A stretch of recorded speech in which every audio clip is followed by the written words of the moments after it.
Lucas capítulo 3, que fala sobre o arrependimento. Veja que João Batista, ele veio antes de Jesus pregando o arrependimento, e hoje nós, os pregadores da palavra de Deus, os pastores, estamos vindo antes do arrebatamento também, ensinando as pessoas e levando as pessoas ao arrependimento. Amém, gente? Lucas, no capítulo 3, abre a sua Bíblia, olha o que diz.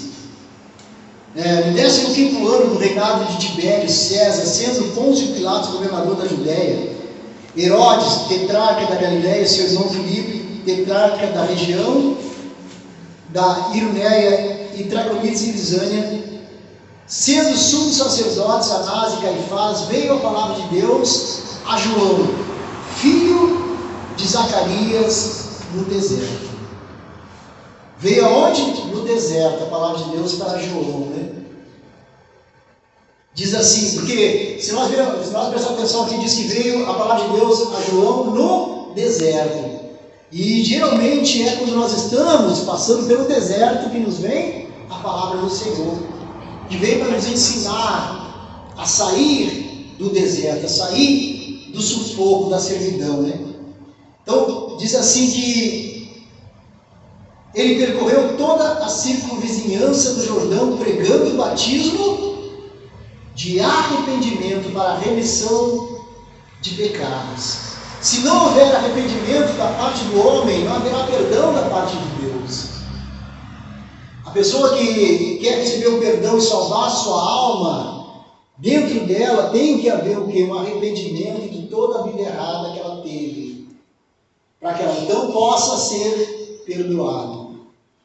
Muitas vezes dizem que não conseguem perdoar, muitas vezes dizem que não conseguem perdoar, mas aquele que não perdoar não será perdoado. Por isso que nós temos que perdoar, não importa o que a pessoa fez para nós, não importa o quanto ela nos maltratou, foi injusta, isso, aquilo, se nós não a perdoar, nós não seremos perdoados. Quem vai pagar por isso vai ser nós mesmos, não seremos perdoados, né? Então João Batista percorreu toda a circunvizinhança do Jordão, pregando o batismo de arrependimento para a remissão de pecados, conforme está escrito no livro das palavras do profeta Isaías: vós, do que clama no deserto, preparai o caminho do Senhor, endireitai as suas veredas. Vê que ele estava preparando o caminho de Jesus, pregando o arrependimento ao povo, levando o povo a se arrepender, para que tivesse um encontro verdadeiro com Deus.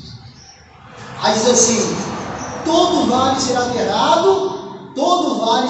aterrado e nivelados todos os montes e outeiros. Os caminhos tortuosos serão retificados e os escabrosos aplanados. Quer dizer, que quando João Batista estava anunciando que após o arrependimento as pessoas teriam seus caminhos aplanados, a sua vida seria transformada, a sua vida teria que mudar, porque estava chegando para o povo o tempo do refrigério, o tempo da mudança, o tempo do consolo para aquele que sofria, para aquele que gemia, para aquele que estava chorando, e o tempo do consolo para aquele que estava perdido.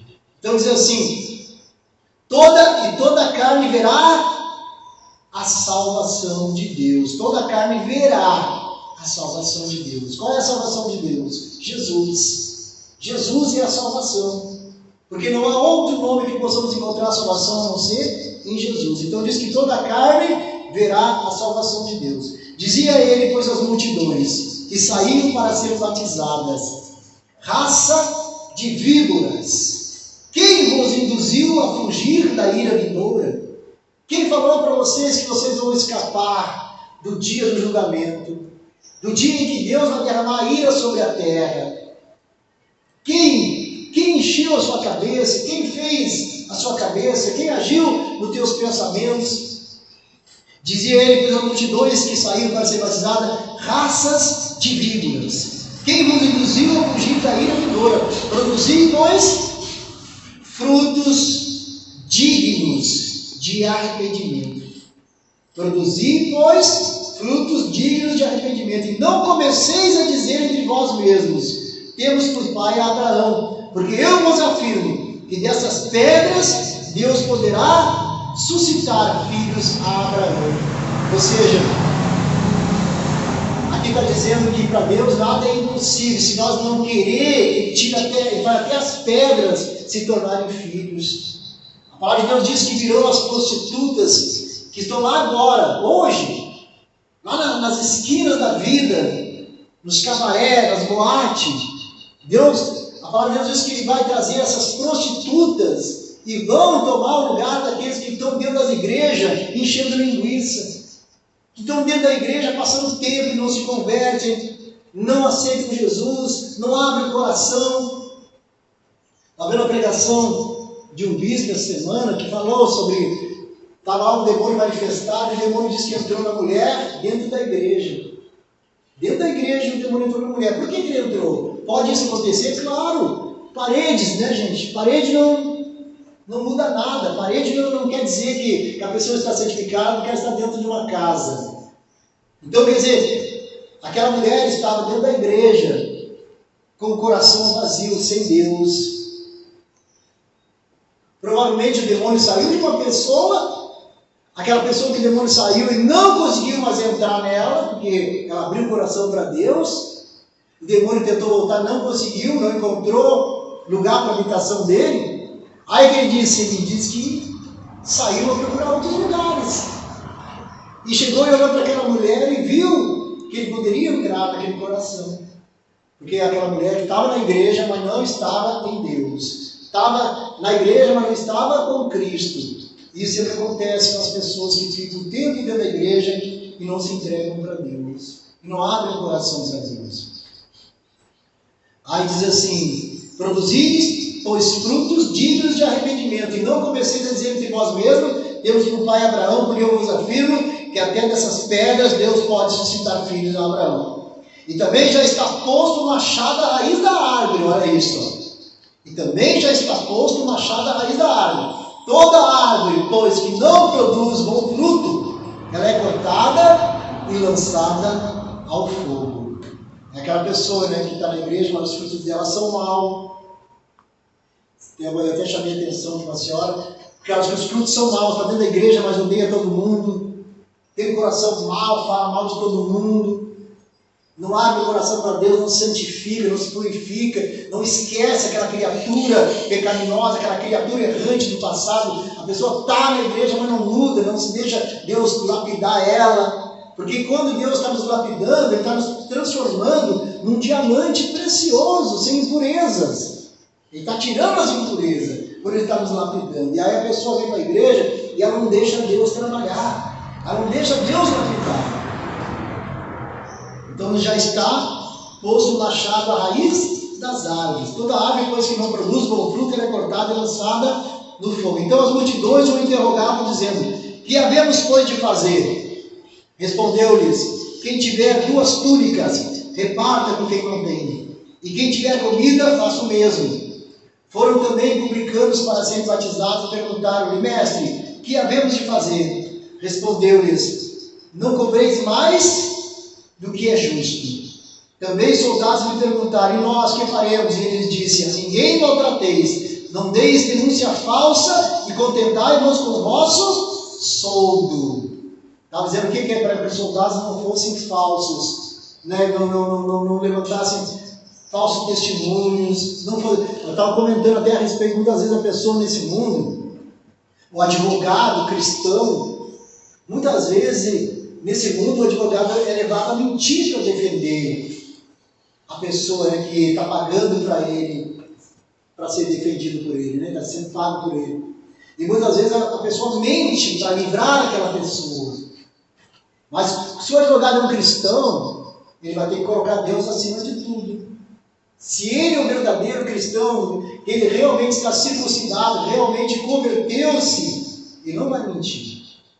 Ele vai tentar vencer com a verdade. Então veja que fica difícil um advogado, né, para a pessoa que é cristã ser um advogado. É difícil, porque em muitas causas, por exemplo, o cara matou, mas ele vai ter que mostrar que o cara não matou. O cara roubou, mas ele vai ter que provar que o cara não roubou. Ele vai defender a pessoa dizendo que ela não roubou e está mentindo. Então fica difícil. Então Deus está dizendo aqui para os soldados, né? E também os soldados lhe perguntaram: e nós que faremos? E ele lhes disse: a ninguém maltrateis, não deis denúncia falsa. Aí diz assim: estando o povo na expectativa e discorrendo todo no seu íntimo a respeito de João, se não seria ele porventura o próprio Cristo, disse João a todos: eu na verdade vos batizo com água, mas veio o que é mais poderoso do que eu, do qual eu não sou digno de desatar-lhe as correias das sandálias. Ele vos batizará com o Espírito Santo e com fogo. Não sei se alguém aqui já viu, às vezes o demônio manifesta na igreja e a gente, pastor ou obreiro, manda olhar nos olhos. Olha aqui nos meus olhos, demônio. E o demônio diz: eu não consigo, tem fogo. Eu não consigo, tem fogo nos teus olhos. É o que aqui a Bíblia está dizendo. A pessoa é batizada com o Espírito Santo e com fogo. Aí diz assim: a sua pá, ele a tem na mão, para limpar completamente a sua eira e recolher o trigo no seu celeiro, porém queimará a palha com fogo inextinguível. Assim, pois, com muitas outras exortações, anunciado o Evangelho ao povo. Nós vamos abrir agora aqui no livro de João, 1 João. Abra sua Bíblia, nós vamos completar esse estudo, aonde Deus fala que nós, nessa nossa caminhada até a vinda de Jesus, ou até o arrebatamento, a gente não é perfeito, a gente falha. Por isso eu não posso cobrar de vocês uma vida perfeita, né, uma santificação para sempre, porque a gente sempre dá umas escorregadas na nossa vida, por causa que a gente está vivendo nesse mundo. Então os próprios problemas do mundo, né, vêm em nosso encontro e nos fazem muitas vezes errar. Nosso familiar, nossa família, nossos amigos. E aqui diz assim, 1 João no capítulo 3, versículo 7.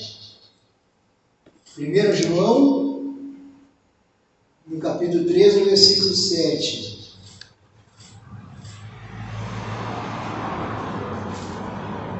Diz assim: filhinhos, não vos deixeis enganar por ninguém. Por isso que eu digo, né, lá na internet, às vezes a pessoa fala isso, fala que eu vivo a Bíblia. Eu vivo o que está escrito na palavra de Deus. Olha o que diz aqui, ó: filhinhos, não vos deixeis enganar por ninguém. E eu procuro não deixar que ninguém me engane. Eu olho para a palavra de Deus, eu olho o que a Bíblia está dizendo, eu olho o que a Bíblia está falando. Porque eu obedeço a Bíblia, eu obedeço o homem. Não obedeço o pensar da pessoa, o achar da pessoa, o que ela cria, o que ela inventa. Não, eu vivo a Bíblia. E aqui na Bíblia, no capítulo 3 de 1 João, versículo 7, diz: filhinhos, não vos deixeis enganar por ninguém. Aquele que pratica a justiça é justo. O que não pratica, então, é injusto. Assim como Jesus é justo. Se eu praticar a justiça, se eu for um praticante da justiça, eu não levantar falso testemunho, eu não passar a mão por cima dos erros dos outros. Ah, mas é meu filho, vou passar a mão por cima. Não. Não importa se é filho, não importa se é marido, não importa se é quem for, eu não vou passar a mão por cima. Porque eu preciso pregar o quê? A justiça. E eu tenho que dar o exemplo da justiça nesse mundo, sendo que uma pessoa justa. Então diz aqui, então nós temos que ser justos como Jesus é justo. Aquele que pratica o pecado, a pessoa que pratica o pecado, né, a pessoa que gosta de mentir, que gosta de enganar, que gosta de adulterar, que gosta de trair, que gosta de dar um jeitinho brasileiro, né? Diz aqui o quê? Aquele que pratica o pecado procede de quem? Do diabo. Ele procede, ele veio de Satanás, ele nasceu de Satanás, ele veio do diabo. ele procedeu dali. Ali o diabo e aquela pessoa saiu lá dele. Porque todos nós nascemos no pecado, destituídos da glória de Deus. Ninguém nasceu filho de Deus. Todos nascem do pecado. Da mulher do pecado nasce do pecado. Depois nós temos a chance de nos arrepender dos nossos pecados e nos tornar filhos de Deus. Por isso o batismo da católica não vale, porque criança não tem pecado para ser batizada. Criança não cometeu pecado para ser batizada. Criança é pura, a Bíblia diz. Tão pura que Jesus fala que nós temos que ser puros como as crianças, inocente como as crianças. E Jesus diz que das crianças é que sai o perfeito louvor. A criança está louvando a Deus e aquele louvor é perfeito. Aquele louvor é perfeito. Por isso que ele diz que nós temos que nos fazer como criança se nós quisermos entrar no reino dos céus. Ou seja, nos tornar puro como uma criança, se nós quisermos entrar no reino dos céus. Então diz assim: aquele que pratica o pecado procede do diabo, porque o diabo vive pecando desde o princípio, e para isso se manifestou o Filho de Deus, para destruir as obras do diabo. Por isso, gente, é inaceitável que uma pessoa esteja na igreja e ainda Jesus não destruiu as obras do diabo na vida dela. Ela ainda continua com as obras do diabo na vida dela. Jesus não conseguiu destruir ainda, porque essa pessoa ainda não deixou Deus trabalhar. E aqui está escrito que Jesus veio para destruir as obras do diabo.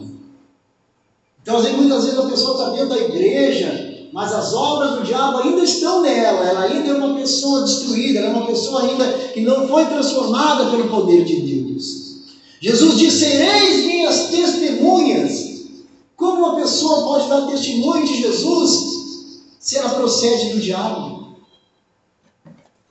O que ela vai mostrar de Deus na vida dela se ela procede do diabo? Os frutos dela são malignos, os frutos dela são frutos do mal, são maus frutos, maus testemunhos. Os frutos dela são malignos. Então diz aqui que aquele que pratica o pecado procede do diabo, porque o diabo vive pecando desde o princípio. Para isso se manifestou o Filho de Deus, para destruir as obras dele, né?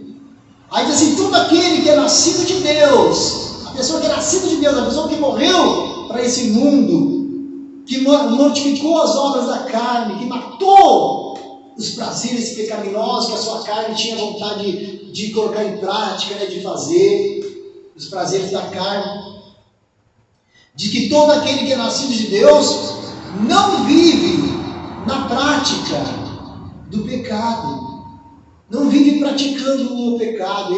Se ele errar, o coração dele acusa e ele fica pesado, que até o semblante da pessoa cai, ela fica diferente, o rosto dela fica diferente, sai aquele brilho, sai aquela luz que Jesus tinha colocado, e o semblante dela fica pesado, porque o coração está condenando. E a Bíblia diz que nenhuma condenação há para quem está em Cristo Jesus. A pessoa que está em Cristo Jesus não tem condenação. Não há condenação para ela. Não há condenação para ela, porque ela está em Cristo Jesus. Havia condenação para Jesus? Havia alguma condenação para Jesus? Alguém conseguiu condenar Jesus? Não havia nenhuma condenação para Jesus. E a pessoa que está em Cristo Jesus, nenhuma condenação há para ela. Amém, gente? Mas devido à nossa natureza humana aqui na terra, nós humanos não conseguimos chegar à perfeição de Jesus. Por isso que a Bíblia diz que nós não permanecemos no pecado, mas nós começamos a nos sentir mal quando nós fizemos alguma coisa errada. Começa a haver uma cobrança dentro de nós, a gente não se sente bem. Enquanto a gente não orar, não jejuar, e a gente orou e ainda continua pesado, e a gente continua ainda pesado, ainda a gente continua se sentindo mal, a gente vai lá, ora de novo, e a gente ainda continua se sentindo mal, então a gente deve orar de novo, buscar mais, pedir perdão, se arrepender, chorar, abrir jejum, e aí tu vai sentir um alívio, tu vai sentir que aquela coisa saiu, tu mesmo vai sentir isso, a pessoa mesmo sente. Ela sente até que o rosto dela normalizou, voltou novamente a ser um rosto iluminado, puro. Saiu aquele peso, saiu aquela coisa nojenta que estava nela. Então é sinal que Jesus perdoou. Ela recebeu o perdão, né? Ela recebeu o perdão. Jesus ouviu a oração e ela recebeu o perdão. Enquanto ela tiver aquele peso, ela ainda não foi perdoada. Ela não conseguiu ainda receber o perdão de Deus. Mas quando ela sente o alívio, quando ela sente que saiu, ela mesmo sente que saiu, é porque Jesus perdoou. Amém? Não ter certeza disso.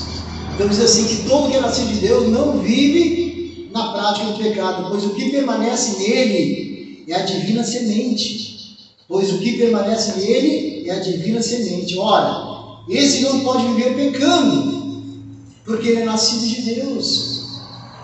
Nisto são manifestos os filhos de Deus e os filhos do diabo. Assim é manifestado os filhos de Deus e os filhos do diabo. Pelo que, gente? Pelos frutos, pelas atitudes, pela vida que a pessoa leva. Como é que eu posso dizer que eu sou de Deus se eu vivo com uma vida errada, com uma vida em adultério, que eu vivo mentindo, as pessoas veem eu passando mentindo, eu passando enganando, eu passando com malícia, com maldade? Como ele vai mostrar que ele é uma semente divina, que ele é um fruto, que os frutos dele são frutos de Deus, se está todo mundo vendo que os frutos dele é fruto do maligno? Por isso que diz assim, nisso são manifestos os filhos de Deus e os filhos do diabo. Todo aquele que não pratica a justiça não procede de Deus. Porque os que procedem de Deus são os justos. São as pessoas que são justificadas pela fé, pelas atitudes. Não é porque tu é bonzinho, porque tu dá rancho, porque tu, eu vivo dando rancho para as pessoas, isso e aquilo. Não é por isso. Nós somos justificados pela nossa fé no Filho de Deus. Me torno justo quando eu creio em Jesus.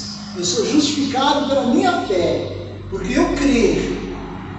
Então diz assim, nisso são manifestos os filhos de Deus e os filhos do diabo. Todo aquele que não pratica a justiça não procede de Deus, nem aquele que não ama ao seu irmão. Amém, gente? Agora, se não quiser abrir, vamos ler rapidinho, já vamos encerrar. No livro de João, no capítulo 9, no versículo 31, isso é uma coisa que eu aprendi muito cedo. Logo quando eu saí da outra igreja, da Igreja Universal, logo eu aprendi essa passagem, isso ficou no meu coração, depois que eu tinha saído já de lá, né? Diz aqui, sabemos que Deus não ouve a pecadores. Deus não ouve. Porque a oração do pecador aí fora, ela é vazia. Ela é sem arrependimento. É aquela oração que Sodoma estava fazendo. Ela não tinha valor nenhum para Deus. Porque o que vale para Deus é a intenção do nosso coração. O que vale para Deus é a intenção do nosso coração. E Deus vai olhar para o coração do homem e vai ver o que está dentro do coração dele. Se há um verdadeiro arrependimento, porque o verdadeiro arrependimento é quando a pessoa não quer mais fazer aquilo que ela estava fazendo. Ela se arrependeu, ela viu errada, ela começou a abominar, ela começou a ter ódio daquilo que ela estava fazendo, não querer mais fazer. E então aí ela é justificada pela fé dela, e ela mostrou para Deus um verdadeiro arrependimento. Por isso que a Bíblia fala que Deus desceu em Sodoma para ver se realmente o que as pessoas estavam orando, falando para ele, se era verdade que eles queriam. Se realmente eles queriam sair daquela vida errada. E poucos que estavam lá que queriam, né? Que foi Ló e as filhas dele. Nem a esposa de Ló quis sair. Ficou para trás. Saiu somente Ló e as duas filhas. De toda uma cidade. Só 3 pessoas saíram. Por isso que hoje nós olhamos para esse mundo e nós vemos que a igreja onde prega a verdade, a igreja que prega o sair do pecado, o abandonar as coisas erradas, é as igrejas que mais sofrem para crescer. Porque não tem muito povo para isso. Não tem muitas pessoas para isso. Pessoas que querem largar o pecado. Pessoas que querem uma comunhão com Deus, uma intimidade com Deus, uma aliança com Deus. Não, uma pessoa quer viver livre nesse mundo, fazer o que bem entende, o que acha que deve fazer.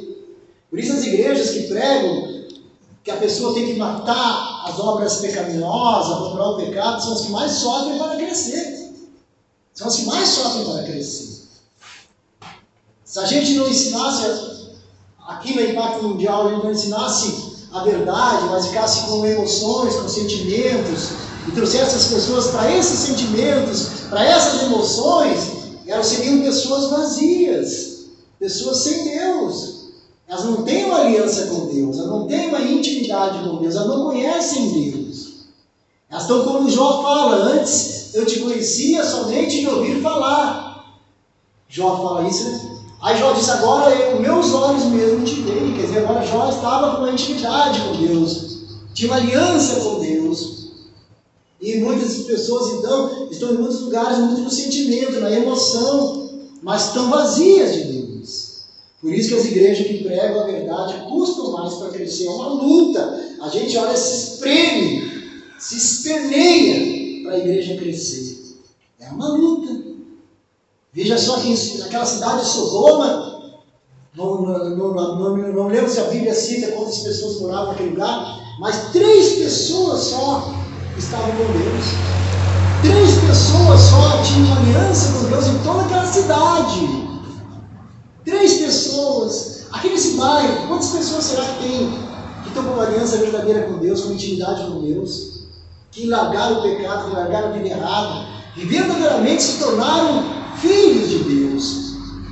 Aqui nesse bairro, Jardim das Palmeiras, quantos será que nós podemos ver, o que Deus olha aqui para baixo e vê que tem de pessoas que verdadeiramente se tornaram filhos? Vê que numa cidade inteira 3 pessoas saíram. Então a igreja que prega a verdade é bem mais difícil, ela sofre mais para crescer. E aqui no livro de João, no capítulo 9, versículo 31, diz assim: sabemos que Deus não ouve pecadores, mas pelo contrário, se alguém teme a Deus e arrepende-se e pratica a sua vontade, olha o que diz a palavra: se alguém é temente a Deus e pratica a sua vontade, quer dizer, pratica a vontade de quem? De Deus, né? Ela não faz a vontade dela, a prática da vida dela, tudo que ela pratica na vida dela é a vontade de Deus, ela faz o que Deus quer que ela faça, ela vive em obediência a Deus, ela faz o que Deus quer, ela faz o que Deus manda, é aquele filho obediente, é aquele filho que dá prazer ao Pai, que dá alegria ao Pai. O Pai manda, o filho vai lá e faz. Então essa pessoa que é temente a Deus e pratica a sua vontade, a hora que diz, a este ele ouve, a este ele atende, a esse ele ouve. Amém, gente? Então nós já sabemos então que Deus ele não ouve pecadores. Enquanto não houver arrependimento da parte do pecador, Deus não ouve ele. Deus não ouve ele. Mas alguém me dirá, mas tem pecadores que Deus abençoa. Por que isso acontece? Porque Deus prepara, dá um comecinho para aquela pessoa, dá um iniciozinho para aquela pessoa começar a vir para Deus. Amém? É aquilo que a palavra fala, né? Que aquela mulher filipinícia diz assim: mas Senhor, até os cachorrinhos comem das migalhas que caem da mesa. É isso que eu estou falando. Então Deus dá alguma coisinha para o pecador aí fora, para que ele comece a usufruir da parte de Deus, para que ele comece a ter um pequeno contato com Deus, e quem sabe até vir-se para Deus. Porque o pão que Jesus trouxe, a salvação da alma, as bênçãos, os milagres, Jesus trouxe para quem? Para aqueles que creem nele, para os filhos, para aqueles que vivem na fé, para aqueles que temem a Deus. Veja, está escrito, não é coisa que eu inventei, qualquer Bíblia está escrito isso, no livro de João. As pessoas que estão pela internet, que estão pelo Facebook, nas redes sociais, pode procurar na sua Bíblia, no livro de João, capítulo 9, versículo 31, está aqui, ó. Sabemos que Deus não ouve pecadores, mas quando há um verdadeiro arrependimento, e alguém teme a Deus e pratica a sua vontade, a esse ele atende. A esse ele atende. Amém, gente? Graças a Deus. Então, vou encerrar a pregação e vamos dar início aqui à Santa Ceia na nossa igreja para aqueles